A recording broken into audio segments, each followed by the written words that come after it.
자, 6화 내가 고래였다면 편입니다. 자, 여기서는 법적인 질문보다 사실적인 질문을 저한테 많이 하시더라고요. 예를 들어서 그런 판사 있습니까? 뭐 내가 아끼는 후배의 딸이 변호사로 왔다니 허허허 반갑구먼. 법정에서 그런 얘기 실제로 합니까? 안 하죠, 당연히. 그렇게 하는 판사가 어디 있습니까? 그리고 그러면 검사가 가만히 있겠어요? 자, 그런 일은 없습니다. 설령 내 마음으로 참 뿌듯하구만, 아니면 내 제자가 왔어, 그럴 수 있죠. 왜냐면 법 쪽에는 굉장히 좁고 연수원 때 교수님이 뭐 부장판사로 가 있거나 이런 재판도 당연히 많고, 제가 아는 분은 전 남친이 판사로 막 앉아 있는 경우들도 있는데 그런 경우가 많으니까 마음속으로는 저 친구가 참 열심히 하는구나, 잘 좀 봐주고 싶다 생각할 수는 있겠지만, 그걸 티를 내거나 아니면 정말로 뭐 유죄 줄 걸 무죄를 주거나 이렇게 하면은 내가 나중에 징계받거나 내 신상에 문제가 생길 수 있는데 왜 그렇게 무리를 해서 하겠어요? 마음으로는 조금 응원해 주거나 그래도 조금 봐줄 수 있는 부분, 뭐 한 길 더 주세요 했을 때 그래요, 뭐 재판 한 번만 더 합시다, 이 정도는 해줄 수 있겠지만 뭐 아닌 걸 뒤집는다거나 그런 일은 없다. 그러니까 너무 그런 부분에 있어서는 걱정하시거나 당혹스러워 하시거나 우영우는 굉장히 사실적인 드라마라고 하던데, 아니에요, 이 부분은 이런 경우는 없어요. 여튼 그렇습니다. 자, 여기에서 제가 생각했을 때는 좀 극적인 요소를 더 하려고 이런저런 주장들이 더 들어간 것 같은데, 기본적으로 이런 사안이었다고 한다면 남편의 폭행으로 인해서 상해가 발생했다라는 걸 주장하는 게 가장 현실성 있어 보여요. 그런데 지금 이 드라마에서는 그렇게 하기엔 너무 심플하니까 그게 안 받아들여지고, 그 다음에 북한법을 얘기를 했다가 그 다음에 위헌법률 심판을 제정하겠다는 주장까지 하게 됩니다. 그러니까 판사가 뭐래요? 지금 나랑 장난해요? 이러잖아요. 자, 그렇게 계속 주장을 하면 판사가 받아들여주지 않고 실제로도 이렇게 나랑 장난하나 이렇게 생각을 할 것 같아요.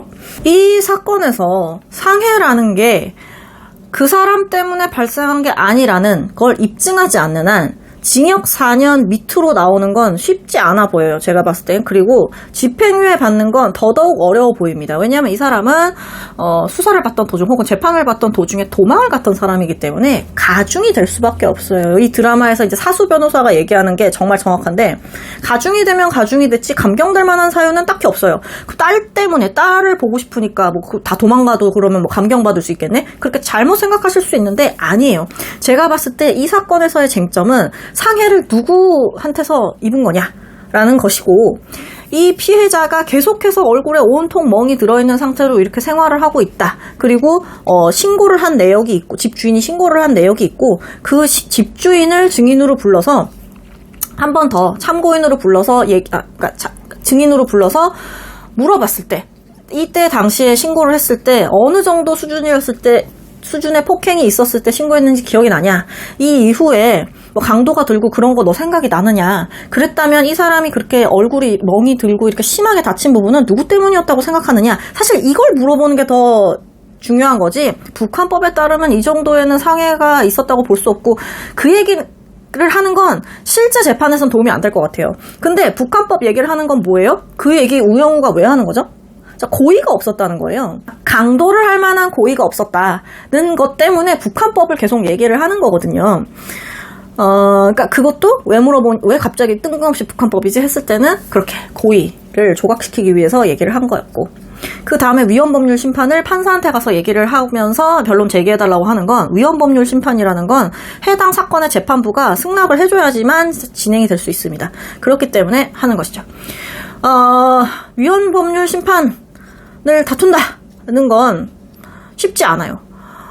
일단 판사가 그걸 동의해줄 일이 잘 없고, 우리가 법을 공부한 상식의 테두리에서 해결할 수 있는 사안이면 얼마든지 그 안에서 해결을 해야지, 정말 그렇게 했을 때 너무너무 큰 피해가 발생을 하거나 법익 침해가 발생을 했을 때, 이런 경우에 우리가 해석에 문제가 있었던 게 아닐까 한번 의문을 가져보는 것이지, 그렇지 않은 경우에까지 이렇게 계속 이 법 잘못된 거 아니야? 계속 위헌법률 심판 제청한다고 하면 이 재판이 5년이 갈지 7년이 갈지도 몰라요.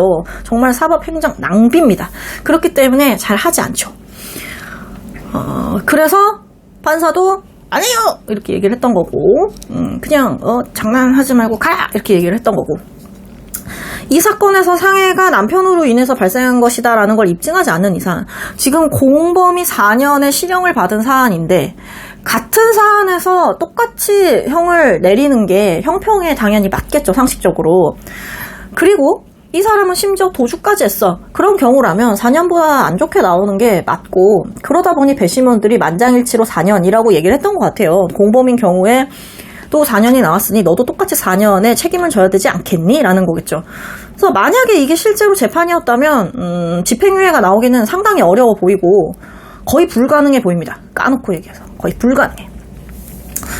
그런데 이제 드라마에서 극적인 요소로 이제 집행유예를 선고해준 그런 케이스죠. 만약에 정말로 집행유예가 선고가 됐다면 이거는 상해 부분이 좀 부인이 됐다는 것이고, 과연 이런 걸 자수라고 볼까? 저는 자수라는 부분도 좀 말이 안 된다고 생각하는 게, 자, 자수에 대해서 제가 읽어봐 드릴게요. 범인이 스스로 수사기관에 자신의 범죄를 신고하고 그 처분을 구하는 일이다. 자, 수사의 대상이 이미 됐어. 그런 경우엔 자수라고 보지 않아요. 근데 이미 나 재판 중에 도주했다가 다시 왔다고 이걸 막 자수해서 감경해주고 이런다는 거는 불가능하다. 가능한 일이 아니야. 그러니까 이거는 조금 드라마적인 부분이 있다. 그렇지만 우리의 마음이 훈훈하니까 그걸로 용서를 해주자라는 결론이 나오게 되겠죠.